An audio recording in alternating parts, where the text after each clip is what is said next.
दोस्तों, छत्तीसगढ़ के अंदर सरकारी कर्मचारियों के एनपीएस और ओपीएस के संबंध में एक जिले से नया आदेश जारी किया गया है। उसी के बारे में हम इस वीडियो के अंदर बात करेंगे। नमस्कार दोस्तों, मैं हूं आपका दोस्त लोकेश साहू और आप देख रहे हैं लोकेश छत्तीसगढ़िया यूट्यूब चैनल। आप सभी साथियों का हमारे इस चैनल पर बहुत बहुत स्वागत है।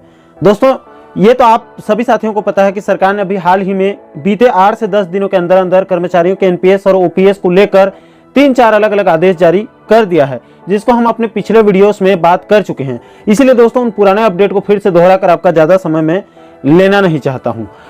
आप उन पुराने वीडियो को देखकर पुराने अपडेट को अच्छे से समझ सकते हैं। दोस्तों, दरअसल कर्मचारियों के एनपीएस और ओपीएस का नया मुद्दा यह है कि सरकार ने अभी 25 जनवरी 2023 के आदेश में साफ कर दिया है कि कर्मचारियों को एनपीएस में बने रहना है या फिर ओपीएस में जाना चाहते हैं तो उनके लिए विकल्प पत्र भरने का ऑप्शन दिया गया है, शपथ पत्र, और सभी को विकल्प पत्र भरना अनिवार्य होगा। 2022 से नवनियुक्त कर्मचारियों के लिए ज्यादा परेशानी नहीं है, क्योंकि उनको ओपीएस का सदस्य माना जाएगा, क्योंकि ओपीएस 2022 से क्रियान्वयन होने वाला है। अब दोस्तों, शासन के उस निर्देश का पालन करते हुए जिलेवार अलग अलग आदेश जारी होना शुरू हो रहा है। दोस्तों, इसकी शुरुआत जांजगीर चांपा जिले से हो चुकी है। इसी कड़ी में कल 31 जनवरी 2023 को कार्यालय वरिष्ठ कोषालय अधिकारी जिला जांजगीर चांपा से एक आदेश जारी किया गया है। दोस्तों, इस आदेश में जांजगीर चांपा सक्री जिले के सभी आहरण और संवितरण अधिकारियों को 25 जनवरी 2023 को वित्त विभाग से जारी निर्देश के संदर्भ में निर्देशित किया गया है कि पुरानी पेंशन योजना लागू होने के कारण सरकारी कर्मचारियों और कार्यालय प्रमुख के द्वारा आवश्यक कार्यवाही करने के निर्देश इसमें दिए गए हैं।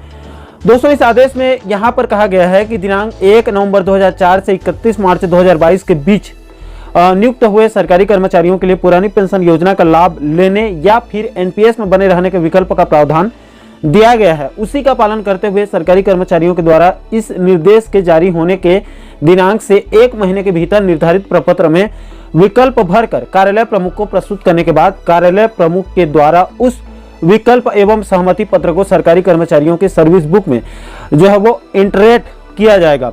इंटरेट करके मूल सर्विस बुक में उसको चस्पा करके एक सत्यापित प्रति कर्मचारी के व्यक्तिगत नजदी और कार्यालय प्रमुख के कस्टडी में मेंटेनेंट और जो है वो पर्सनल एसेट में आहरण संवितरण अधिकारी के लॉगिन से उसको अपलोड किया जाएगा।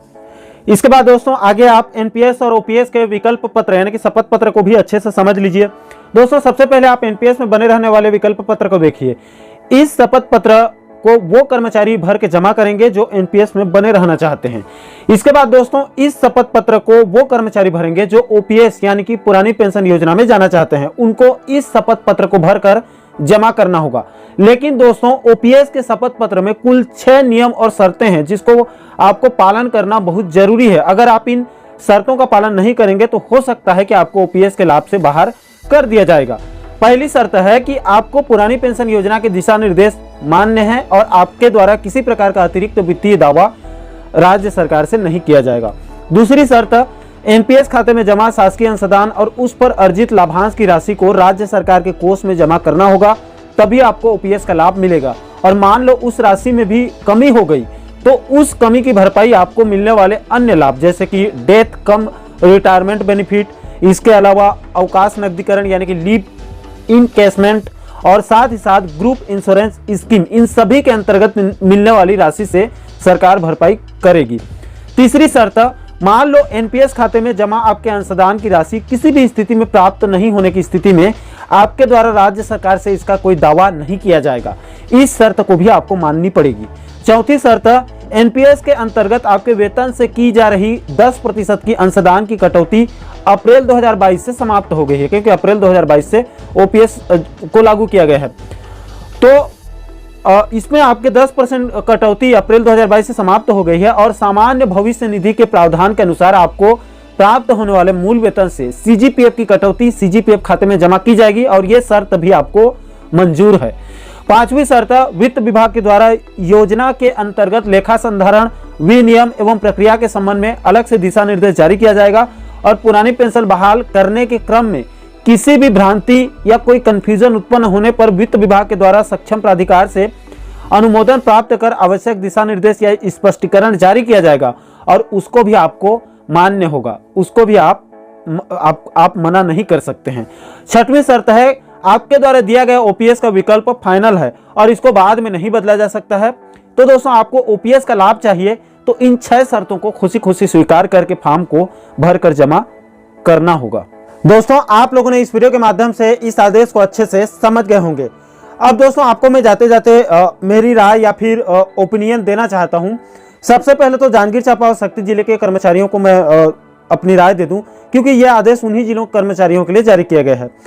तो देखिए दोस्तों, अगर आपको ओपीएस का लाभ चाहिए तो अच्छे से सोच समझकर और अपने उच्च अधिकारियों और अपने परिवार और कार्यालय के मित्रों से अच्छे से चर्चा करके आप ओपीएस और एनपीएस का विकल्प का चयन कीजिए, क्योंकि ये आपके भविष्य का सवाल है और बाद में ये जो है वो बाद में परिवर्तन नहीं किया जाएगा एक बार अगर आप जिसका भी विकल्प भर देते हैं।